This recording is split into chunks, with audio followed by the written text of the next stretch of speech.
বলেন এই পৃথিবীতে নবীদের পরে সব থেকে বড় জোরালো ঈমান কোন মুমিনের কাছে আছে? কার কাছে? জানেন না। আল্লাহ নবী বলেছেন আম্বিয়াদের পরে আবু বকর সিদ্দিকের ঈমান হচ্ছে সব থেকে বেশি টাইট ঈমান। আবু বকরের সিদ্দিকের থেকে ভালো ঈমান আর কারো কাছে নেই। সমস্ত মুমিনের ঈমান একদিকে দিলে, আবু বকরের ঈমান একদিকে দিলে আবু বকরের ঈমানটাই ওজন বেশি হবে, এতটা ঈমানের জোর। এর নাম কি? জোরের নাম কি? আবু বকর সিদ্দিক। কতটা নেকির অধিকারী! এরকম রাতের অন্ধকারে, অমাবস্যা রাতে গোটা আকাশে তারাতে ভর্তি হয়ে গেছে, গোটা আকাশ তারাতে ভর্তি হয়ে গেছে। আল্লাহ নবী ফাঁকা জায়গায় বসে আছে। বলেন তারা পূর্ণিমায় দেখা যায় না অমাবস্যায়? কথা জোরে বলে তো। আমি অমাবস্যা বলে আপনি ধরলেন না যে ভুল হচ্ছে? আমি আগে বলেছি বক্তা কোনো জাতির সম্রাট নয় যে ভুল করলে বলা যাবে না, ধরতে হবে। বুঝতে চাল্লা তো পূর্ণিমা রাতে গোটা আকাশে এত তারা ফুটেছে যে তিল পরিমাণ কোনো জায়গা ফাঁকা নেই।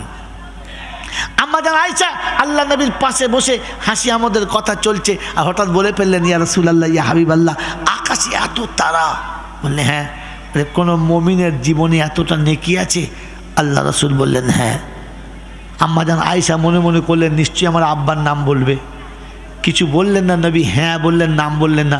তো খানিক বাদে জিজ্ঞাসা করছেন, খানিক বাদে জিজ্ঞাসা করছেন, খানিক পরে জিজ্ঞাসা করছেন যে ওই বক্তৃতার নাম কি? বললেন ওমরে ফারুক। যখন ওমরে ফারুকের নাম বলেছে আম্মা জান আয়েশার মনটা ছোট হয়ে গেছে, মনক্ষুণ্ণ হয়ে গেছে। আমার আব্বার নাম বললো না, চুপ করে গেলেন। খানিক পরে বললেন ইয়া রাসূলুল্লাহ, ইয়া হাবিবাল্লাহ, আমার আব্বার বিষয়ে কিছু বললেন না। আল্লাহ রাসূল বললেন আয়েশা কার সঙ্গে কি বলছো? কার সাথে কার তুলনা করছো? ওমরের গোটা জীবনে এতটা নেকি আছে, আর আবু বকর সিদ্দিকের একটা রাতে এইরকম 3টে আকাশের নেকি তারা যত, তার থেকে বেশি নেকি আছে, তার থেকে বেশি নেকি আছে। সুবহানাল্লাহ বললেন না? আমি দম দিয়ে বললে তারপরে আবু বকর সিদ্দিকের এক রাতে এরকম 3 আকাশের তারার থেকে বেশি নেকি আছে। তুমি কার সঙ্গে কার তুলনা করছো? ওমরকে আল্লাহ নবী বলেছেন লাউ কানা নবিয়াম বাদি লাকানা ওমর, আমার পরে কেউ নবী হলে ওমর নবী হতো। ওইরকম ওমরের সারা জীবনের নেকি আবু বকরের এক রাতের নেকির থেকে 1/3। মনে থাকবেন ইনশাআল্লাহ।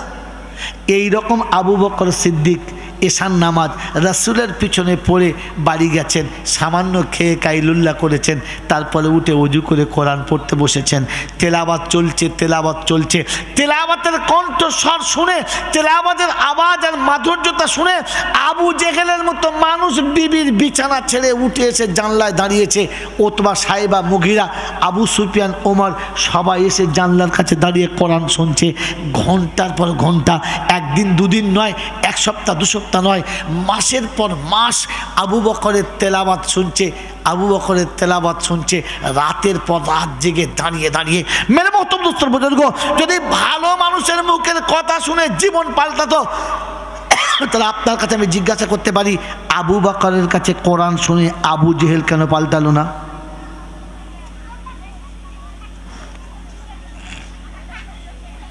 জানতে পারি কেন পাল্টালো না? মেরে মোহতরম দোস্তর বুজুর্গ, উত্তর আপনি দিতে পারবেন না, কারণ এই বিষয়ে আপনাকে কেউ শোনায় নাই, আপনি জানেন না, তো বলবেন কি করে? মেরে মোহতরম দোস্তর বুজুর্গ, আবু বকর সারা জীবন তেলাওয়াত করেছে, আর আবু জেহেল বিবির বিছানা ছেড়ে এসে তেলাওয়াত শুনেছে। কিন্তু দুর্ভাগ্য এইখানে তেলাওয়াতের মজা নিয়েছে, তেলাওয়াত বোঝার জন্য শোনে নাই, কোরআন জীবনে আসুক তার জন্য শোনে নাই, কোরআন আমার জীবনে থাকবে, আমি কোরআনওয়ালা হব, এটা নিয়ে নিয়ত নিয়ে শোনে নাই, খালি তেলাওয়াতের মজা নিয়ে শুনে চলে গেছে। তাই জীবনে কোরআন আসে নাই, মজা নিয়ে চলে গেছে। মেরে মোহতরম দোস্তর বুজুর্গ, আমার আল্লাহওয়ালা ভাইরা, আমি আপনি সারা জীবন জলসা শুনেছি বোঝার জন্য না মজা নেওয়ার জন্য? আমার জীবনে কোরআন আসুক, আমি কোরআন নিয়ে কবরে যাব এই আশা করে কোরআন শুনেছেন? শুনেছেন? জলসা শুনেছেন? ওয়াজ শুনেছেন? যদি শুনতেন তো শুনে রেখে দেন, কোনো আতরের দোকানে খানিকক্ষণ বসে থাকলে তার গায়ে আতরের গন্ধ থাকে, আর খানিকক্ষণ কয়লার দোকানে বসে থাকলে পাচার লুঙ্গিতে একটু কালো দাগ লেগে যায়, যায় না যায় না? হ্যাঁ না বলেন? এ বন্ধু, সাঁওতালের বাড়িতে 2-4 দিন যাওয়া আসা করলে 10টা না শিখতে পারলে 2টো সাঁওতালের ভাষা শেখে না? জোরে বলেন, শেখে কি শেখে না? আরে বাংলার মানুষ লন্ডনে গিয়ে কলা বিক্রি করতে করতে কমপক্ষে ব্যবসাদারি হিসেবে ইংলিশ শিখে যায় না যায় না? জোরে বলেন। ওই 9 বছর বয়স থেকে জলসা শুনতে শুনতে 90-এর দশক এসেছে। খোদার কসম করে বলছি, সত্য করে বলেন, কোরআনের কটা আয়াত শুদ্ধ শিখেছেন বলেন? তার মানে কোরআন আমার জীবনে আসুক এই উদ্দেশ্যে আসেন নাই, খালি এই জন্য এসেছেন জলসা বছরে একবার দেবো, প্রত্যেক বছর বক্তা পাল্টাবো আর মজা নেবো। শালা কোন মৌলবি কি বলে দেখ, কেমন ধুনে ধুনে দেখ। এবছর এ পারলেন যে 8 বছর বাংলাদেশে নিয়ে আসবো, দেখবি খালি বক্তা কাকে বলে। শুধু মজা নেওয়ার জন্য জলসা শুনেছেন, বোঝার জন্য না। মানে আপনি যাই হন এখনো আবু জেহেলের খাতায় আছেন, আর আবু জেহেলের চরিত্র জীবনে কখনো পাল্টানে আর পাল্টাবে না। আবু জেহেল রাতে কোরআন শুনতো, সকালে মদ খেত, রাতে কোরআন শুনতো, সকালে উঠে পড়ায় ধর্ষণ করতো, রাতে কোরআন শুনতো, উন্মে উলঙ্গ করে মজা নিত। আর আপনাদের জলসা যেখানে হচ্ছে, এখানে আজকে জলসা হবে, আবার 2 দিন বাদে বল খেলা হলে 2টো মেয়ে এনেও নাচানো হবে না? তার মানে আপনি এখনো আবু জেহেলের দলে রয়ে গেছেন। আপনি আবু জেহেলের রক্তে তৈরি, মুসলমানের রক্তে না। যারা ওলামাদের ডেকে এনে জলসা দেবে, আবার তারাই আবার 2 দিন বাদে ফাংচা দিয়ে পরনারীর ইজ্জত করে দেখবে। এরা আবু জেহেলের গোষ্ঠী, অন্য কারোর গোষ্ঠী না। মেরে আবু জেহেল রাতে কোরআন শুনতো আর সকালে উঠে ইসলামের বিপক্ষে চলতো, নামাজও পড়তো না, রোজাও করতো না, হজও করতো না, জাকাতও দিত না। আমরাও জলসা ইনশাল্লাহ দেবো, কোরআন শুনবো, ওলামাদের কাছে বয়ান শুনবো, কিন্তু ফজরের নামাজ পড়বো না, জোহরে ইচ্ছা গেলে যাবে, না হলে যাবো না। আর জুমার দিনে ফরজ পড়ে পালাবো, 2 রাকাত সুন্নতি পড়বো না। হ্যাঁ না? তার মানে আপনি যে জাতি হন না কেন, এখনো আবু জেহেলের জাতে রয়ে গেছেন, আবু জেহেলের সুন্নতে রয়ে গেছেন। আপনি সুন্নতে মুহাম্মাদুর রাসূলুল্লাহ রইতে পারলে না। চরিত্র পাল্টে যান, প্রতিজ্ঞা করেন। সাহাবী প্রতিজ্ঞা করেছে আল্লাহ নবীর সামনে বসে, আল্লাহ নবীর মজলিসে বসে, যে যেটা জীবনে ছিল ওটা ছেড়েছি, আজ থেকে কোরআন ধরেছি, আর কোনো দিন বিকল্পতে যাব না। যদি এটা মনে হয় যে যেখানে বসে ওলামাদের দিয়ে কোরআন শোনাবো ওইখানে জীবনে কখনো আর অন্যায় কাজ করব না, তাহলে আপনি আবু জেহেলের দলে থেকে বাদ পড়বেন। কাবারি করবেন আপনি, ফাংশন করবেন আপনি, দেশের যত নোংরামো করবেন আপনি, আর ফের বছরে একবার জলসা দেবেন। তো তাহলে শোনেন, আপনি কিন্তু ছোটোখাটো আবু জেহেল না, আপনি বড় ধরনের আবু জেহেল। আবু জেহেলের মৃত্যু কেমন হয়েছে বুঝে নেন। আর আবু জেহেলের ঠিকানা যেখানে, আমার ঠিকানা সেখানে, এটা ভেবে নিয়ে তবে কাজ করবেন। আবু জেহেলের দ্বিতীয় নমুনা, যখন আল্লাহ রসুল কিছু বলতেন তখন দূরে থেকে বসে শুনতেন, কখনো সামনে আসতেন না। আবু জেহেলদের নমুনা, যখন কোরআন হাদিসের কথা হবে তখন ঘরে বসে শুনবে, রাস্তায় বসে শুনবে, কি বলে আপনার দলিতে বসে শুনবে, বারান্দায় বসে শুনবে, মজলিস থেকে দূরে শুনবে, কখনো মজলিসের ভিতরে আসবে না। এটা আবু জেহেলদের আর একটা নমুনা। আল্লাহর নবী যেখানে বসে কথা বলতেন মসজিদে নববী, তার সামনের বাড়িটার নাম হচ্ছে দারুন নাদওয়া। এটা আবু জেহেলের বৈঠকখানা, আবু জেহেলের বৈঠকখানা। বাবাজি, আজ বলে দিচ্ছি, পয়সা থাকলে কাল সকালে চলো মক্কায় গিয়ে সাই বাইনা সাফা আর মারওয়া যখন করবেন, তখন সাফা থেকে মারওয়ায় গিয়ে ফাঁকে বার হবেন, সামনে যেখানে দেখবেন কয়েক হাজার পেচ্ছাপখানা, ওটা আবু জেহেলের বৈঠকখানা। আল্লাহ পাকের তরফ থেকে ফয়সালা সরকার করে দিয়েছে, এরকম কুত্তার ঘর ভেঙে পেচ্ছাপখানা করা দরকার আছে, এখানটার ভালো জায়গা রাখা যায় না। তাই আবু জেহেলের গোটা বাড়িটা পেচ্ছাপখানা, পায়খানা, বাথরুমের জায়গা। মনে থাকবে ইনশাআল্লাহ। তো আবু জেহেল ওখানে বসে শুনতো, কোনো দিন মজলিস এসে বসে শুনতো। এই জন্যে তকদিরে কলমা জোটে নাই, তকদিরে হেদায়েত জোটে নাই, আল্লাহর নবীর ভাষা তার জীবনে ঢোকে নাই। এমনি মহতম দোস্তর বুজুর্গ, আমাদের দেশে যারা সত্যিকারের জলসা দায়ার নেতা লাকড়ি আছে, ওরা দেখবেন আলাদা একটা মঞ্চ করে বসে শোনে, ওই দূরে বসে বসে শোনে। মজলিসে ওলা আমাদের সামনে বসে বসে, এই জন্যে বসে না যেন সামনে বসলে চরিত্র পাল্টে যাবে, আল্লাহ রহমতের তলায় থাকবে, ফেরেশতাদের সঙ্গে থাকবে। আল্লাহ হয়তো জীবনে পাল্টি খাইয়ে দিতে পারে, তাই বললে হুজুর জলসা দিতে পারি, কিন্তু সামনে বসতে পারবো না। ও দূরে থেকে আমরা সব শুনতে পাচ্ছি, আপনি বলুন অসুবিধা নেই, মাইক ওলাকে বলছে জোরে দেন, গোটা পাড়ার লোক শুনুক, আমরা অবশ্যই শুনবো, কিন্তু জলসাতে যাব যদি বলেন। মেরে মোহতম দোস্তর বুজুর্গ, আপনি আব্দুল করিম হতে পারেন, আব্দুর রহিম হতে পারেন, আব্দুল সত্তার জব্বার হতে পারেন, কিন্তু আপনি জাতি আবু জেহেল রয়ে গেছেন, এটা আপনার জানা ছিল না। তাই আজকে বলে দিয়ে চলে গেলাম। বন্ধু, কোরআন শুনে লাভ হতে গেলে আপনাকে ওমর হতে হবে, আপনাকে আবু সুফিয়ান হতে হবে, আপনাকে ওবাই ইবনে সালুল হলে হবে না, মুগিরা হলে হবে না, সাইবা হলে হবে না, ওতবা হলে হবে না, আবু জেহেল হলে হবে না। এদের নমুনা হলো শুনতো বটে কিন্তু মানতো না। এরা রাতে যেটা শুনতো সকালে তার উল্টোটা করতো। আমার বন্ধু, আমার আল্লাহওয়ালা ভাইরা, আমার জ্ঞানজোর সুদী মানুষরা, আমি কার দলে এখান থেকে বসে ভেবে যাই। চট করে কোনো বক্তা বলবে না, কারণ জানে বললে আগামীতে আর দাওয়াত হবে না। এরকম বললে আর কমিটির লোক বলবে সারাকার আনবো, আরে এইবার যা এনেছি বিদায় কর মালটাকে, আর আনবো না। আমার বন্ধু, আমার আল্লাহওয়ালা ভাইরা, তাই আপনাদের কাছে সত্য বলে গেলাম, কাল কিয়ামতের ময়দানে জিজ্ঞাসা করবে বলেছি কিনা, তো সেদিন বলে হ্যাঁ বলেছিল, কিন্তু আমরা মনে করছিলাম অসুবিধা হবে না। এখন কি করবি? বলে তওবা করব। এই তওবা থেকে আমি কোরআন ছেড়ে ছুটে চলে গিয়েছিলাম, হ্যাঁ না, তো কিয়ামতে খোদায় পাক বলবে যারা তওবা করছে ওদের টুঁটি ধরে জাহান্নামে ফেলে দে, কারণ তওবা ওখানে নিজেকে করতে বলেছিলাম, ওখানে তওবা করে নাই, তওবা করিয়েছিল। মেরে মোহতম দোস্তর বুজুর্গ, আল্লাহ কাঁদলে ভালোবাসে, কাঁদালে ভালোবাসে না। আল্লাহ কাঁদলে ভালোবাসে, কাউকে কাঁদালে ভালো জোরে বলেন বাসে না। আমরা কাঁদি না কাঁদাই, আমরা জীবনে কাঁদি না লোককে কাঁদাই, জোরে বলেন। তো আল্লাহর ভালোবাসার পাত্র হবেন কি করে? আল্লাহ পাক শুনিয়ে দিয়েছেন। বলেছিলাম জান্নাতি হতে গেলে প্রথম ফাংশন কি, বলেছিলাম না? আপনি জান্নাতি হতে চাইলে তার প্রথম ম্যাটার কি দিয়ে আপনি জান্নাতি হবেন? তো শুনে রাখেন, জান্নাতি হতে গেলে শুনে রাখেন জান্নাতের মালিক কে? আল্লাহ। আল্লাহ শোনাচ্ছেন, জান্নাতি হতে গেলে আমাকে রাজি করে জান্নাতে যেতে হবে। আমাকে যারা রাজি করবে আমি তাদেরকে ডেকে জান্নাতে দেবো, কি বলেন জি? কি করলে পাবেন? রাজি করলে। বলেন কি করলে পাবেন? দলিল, as-sabiqunal awwaluna minal muhajirin wal ansar walladhina ittaba'uhum bi ihsan radiyallahu anhum wa radu an wa'adda lahum jannatin tajri tahtaha al-anhar। কোরআন শরীফের পারা নাম্বার 11, সূরার নাম সূরা তাওবা, আয়াত নাম্বার 101।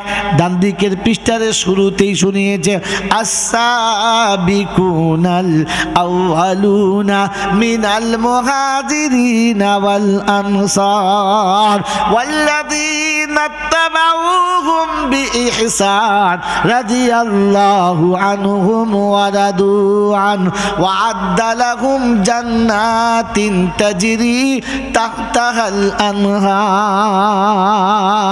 কোরআনে আল্লাহ পাক শুনেছে, সর্বপ্রথম যারা আমার নবীর কথা শুনে মক্কা এবং মদিনাতে লাব্বাইক বলে সাড়া দিয়েছে, যারা ঈমান এনে সাড়া দিয়েছে, কিয়ামত পর্যন্ত কোরআনের কথা শুনে প্রথমেতেই সাড়া দেবে যারা আমার উপরে রাজি, তাদের উপরে আমি রাজি। শুনে রেখে দিও তোমরা কি পাবো? ওয়া'adda লাহুম জান্নাতিন তাজরি তাহতাহাল আনহার। গোটা কোরআন শরীফে একটি মাত্র আয়াত আছে, আল্লাহ পাক শুনিয়ে দিয়েছেন, আমি তাদের জন্য জান্নাতের ওয়াদা করেছি, ওদের বেহিসাবি জান্নাতে দেব। এই হিসাবে না বেহিসাবে? জোরে বলেন, বেহিসাব জান্নাতে দেবো। কোথায় আছে ওটাও বলে দিচ্ছি। মেরে মোহতম দোস্তর বুজুর্গ, বেহিসাব জান্নাত দেবে কাদেরকে? যারা নবীর সাথে সর্বপ্রথম লাব্বাইক বলছে মক্কা মদিনাতে এবং এক কথায় মেনে নিয়েছে। যারা কিয়ামত পর্যন্ত কোরআনের কথা এক কথায় মেনে নেবে, আল্লাহ পাক বলছেন তারা আমার উপরে রাজি, আমি তাদের উপরে রাজি। তো আল্লাহকে রাজি করলে জান্নাত, আল্লাহকে রাজি করলে, জোরে বলেন, আল্লাহকে রাজি করলে জান্নাত। এই জন্য এই আল্লাহকে রাজি যদি ইমানদার করে তবে জান্নাত। কে করে? ইমানদার। তো আপনার আমার ইমান আছে না নাই? মাশাআল্লাহ আছে ইনশাআল্লাহ। এই ইমানের গল্প না, যদি এই ইমানে পার হওয়া যেত তাহলে কোরআন বলতো ইয়া আইয়ুহাল্লাযীনা আমানু আমিনু বিল্লাহি ওয়া রাসূলিহি। ও ঈমানদারেরা, আমি আল্লাহ আমার রাসূলের উপর ঈমান আনো। আর কি ঈমান আনবো বাবু? আমরা তো ঈমান এনেছি, কলমা পড়েছি, মুসলমান হয়েছি, জুমা পড়ছি, জানাজা পড়ছি, ঈদে যাচ্ছি, তা আমরা তো ঈমানদার, আবার কেমন ঈমান আনবো? বলে এই ঈমানে বিক্রি হবে না। ঈমান কিরকম? তো কোরআন পরে আবার শুনলে ফাইন আমানু বিমিসলি মা আমানতুম বিহি ফাকাদ ইহতাদা ওয়া ইন তাওয়াল্লাউ ফাইন্নামা হুম ফি শিকাক ফাসায়াকফিকাহুমুল্লাহ ওয়া হুয়াস সামিউল আলিম। কোরআন শরীফে 1 নম্বর পারার 2 নম্বর সূরার 15 নম্বর রুকুতে, সূরা বাকারার 137 নম্বর আয়াতে লাস্ট পৃষ্ঠার 5টা লাইনের নিচেতে আল্লাহ পাক শুনেছেন ফাইন আমানু বিমিসলি মা আমানতুম বিহি ফাকাদ ইহতাদা। যদি হেদায়েত পেতে চাও আর বাঁচতে চাও তাহলে ঈমান ওদের মতো নিয়ে এসো, আমি যাদের ঈমানে হেদায়েতের ফয়সালা দিয়েছি। কি জি মনে থাকবেন ইনশাআল্লাহ? यानी আল্লাহ পাক শুনেছে আমার হাবিবের ওই সাহাবীদের মতো যারা ঈমান এনেছে, তো ঈমান এনেছে, ঈমান পাল্টাই নাই। কিরকম ঈমান?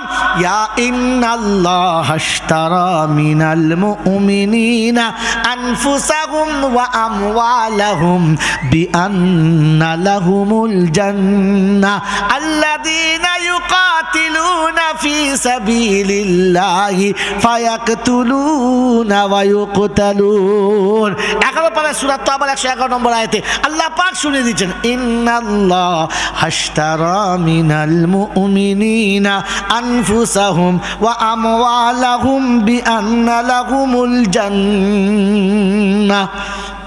বাউন্ডারি ক্রস করে চলে গেছে, খবর নাই। কি জি? একটা পর্যন্ত যাওয়ার কথা ছিল, ওভারটেক হয়ে গেছে। 5 মিনিট শুনে নেন। আল্লাহ পাক রব্বুল আলামিন শোনাচ্ছেন, ওই বিশ্ববাসী আমি তোমাকে শুনিয়ে দিচ্ছি, শুনে রাখো। আমি তোমাকে শুনিয়ে দিচ্ছি, শুনে রেখে দাও। আমি বলেছি ঈমানদারদের হাতে জান্নাত বিক্রি করেছি বিআমওয়ালিহিম ওয়া আনফুসিহিম। তারা জান্নাত পাওয়ার জন্য মালও দেবে আর প্রয়োজন হলে জানও দেবে। প্রয়োজন হলে কি জি? জানও দেবে। তারা আমার রাস্তা যখন বেরোবে, হয় হকের জন্য কখনো নিজে শহীদ হবে, আর তা না হলে কাউকে টুটি ছিঁড়ে নেবে, কখনো মাথা নেবে আর কখনো মাথা দেবে। এটা ইমানদারের নমুনা। কি বলেন জি? সত্যের জন্য, হকের জন্য, আল্লাহকে পাওয়ার জন্য জান দেবো আর প্রয়োজন হলে জান নেবো। এরকম ইমান আছে ইনশাল্লাহ? ইনশাল্লাহ আছে? আছে। তো বেনামাজি আপনার সাথে খায় কি করে? বেনামাজি আপনার ঘরে শোয় কি করে? দাঁড়িয়ে পেচ্ছাপ করা মানুষ আপনার ঘরে খায় কি করে? সুদ করে আপনার ঘরে বাস করে কি করে? মাথায় টুপি না দিয়ে আপনার ঘরে বাস করে কি করে? দাড়ি চেঁচে আপনার সঙ্গে ভাত খেতে বসে কি করে? আর আপনি একজন দাড়ি চাচার সঙ্গে আত্মীয়তা করলেন কি করে? মিথ্যা কথা বলতে লজ্জা লাগে নাই? হজরত মেমন আছে বললেন আল্লাহ নবী সাহাবী খেতে বসেছেন বাপ বেটাতে, বাপ বেটা খেতে বসেছেন, লাউ দিয়ে গোস্ত রান্না, রুটি দুবার চাল খাচ্ছে, বেটা গোস্তগুলো খুঁটে খুঁটে খাচ্ছে, লাউ খাচ্ছে না। তো বাপ বলছে বাবু লাউটাও খাও, লাউ খাওয়া সুন্নত। বলে আমার ভালো লাগে না। বলে এই দ্বিতীয়বার বলবে না, ভালো লাগে না আবার কী কথা? নবীর সুন্নত লাউ খাওয়া, খাও। বলছে বললাম খাবো না। দ্বিতীয়বার বললেন দেখো সাবধান হয়ে যাও, গোস্ত খাও ঠিক আছে, কিন্তু মাঝে মাঝে লাউটাও খাও, এটা খাওয়া সুন্নত। দ্বিতীয়বার যখন শোনে নাই তো ফের বলেছে দেখো আমি এখনও বলছি নবীর সুন্নত মেনে নাও, একটা দুটো মাঝে মাঝে লাউ খাও। তো ছেলে একটু গরম হয়ে বলছে বলছো তো খাবো না। ও যেমনি বলেছে খাবো না, টেনে এমন চড়ে মেরেছে মুখে, চোখ ঠেলে ফাঁক, বাবা গো বলে উঠো, চাপ হারাম করে বাচ্চা। ওদিন বাপ বলবি যেদিন লাউ খাবি। এক থাপ্পড়ে চোখ ঠেলে ফাঁকে চলে এসেছে আর বলছে আমার রাসূলের সুন্নতকে যে ভালোবাসে না ও আমার সন্তান হতে পারে না, ও অন্য কারো সন্তান হতে পারে, আমার রক্তের না। বলেছিলাম একটু আগে, রাগ করবেন না, ছেলেটি আমার ঘরে হয়েছে, জন্মটি আমার না, কারণ ওটা খবিসের জন্মের হয়েছে। এই বাবাজি, যে সন্তান মা বাবার সামনে আস্তে কথা বলে না, যে ছেলে ওলামাদের সামনে আস্তে কথা বলে না, যে ছেলে বড়দের সামনে আস্তে কথা বলে না, যে সমাজে মাথা নিচু করে চলে না, যে মসজিদে যাওয়ার পরে কথা আস্তে বলে না, তো জানবেন এ কোনো খবিসের রক্তে তৈরি, মানুষের রক্তে তৈরি না। কারণ ইবলিস কোনোদিন মাথা নিচু করে কথা বলতে জানে, ও খোদার সামনে মাথা নত করে নাই, তো এই বাপের সামনে করবে কি করে? ওরই রক্তে তৈরি তো, ওরই রক্তে তৈরি তো, আল্লাহর সামনে মাথা নিচু করে নাই, ও বাপের সামনে কি করে করবে? এই জন্য নিজের ইজ্জত বাঁচাতে, ইমানের বাঁচাতে, আর মানুষ বলে পরিচয় দিতে, মেরে মোহতম দোস্তর বুজুর্গ আল্লাহওয়ালা ভাইরা, এখন আওয়াজ আস্তে করুন, কথা আস্তে বলুন, মা বাপের সামনে আস্তে কথা বলুন, ওলামাদের সামনে আস্তে কথা বলুন, আর নিজের চরিত্রটা নিজে ঢাকা দেওয়ার চেষ্টা করুন। কোরআন শুনিয়ে দিয়েছে, মা বাপের সামনে কথা আস্তে বলে না তারা, আমি আল্লাহ শোনাচ্ছি, জাহান্নামী হলো তারা। আর জাহান্নামে জানোয়ার যায়, মানুষ যায় না।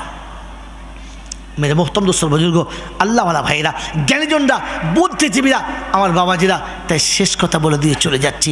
ঈদ কদিন আগে এসেছিল, চলে গেছে না যায় নাই? চলে গেছে ইনশাল্লাহ। জলেবান গেছে না গেছে না? ঈদের দিনটা খুশিতে গেছে না খুব দুঃখের সাথে গেছে? যদি বলেন সব থেকে খুশি বয়সী হয়েছে কে? রমজানের রোজা রাখে নাই যে, প্রথম চাঁদ দেখেছে কে? জোরে বলেন। 29 তারিখে ঈদ করার চেষ্টা করছিল কারা? রোজা রাখে নাই যারা। হ্যাঁ না বলেন? কোন কারণে জানেন? কোন কারণে জানেন? জানেন না? বন্ধু শুনে নেন, ঈদের দিনটা সত্যি খুশির দিন। হ্যাঁ না বলেন? জোরে বলেন। ধনী গরিব, দেশি বিদেশি, ভালো মন্দ সবাই এক জায়গায় কোলাকুলি হয়। খুশির দিন না? খুশির দিন না? সত্যি বলেন, বলেন খুশির দিন না? সত্যি খুশির দিন তো। ইসলাম সম্পর্কে কিছু বোঝেন? এর আগে কোনো বক্তা বলে নাই।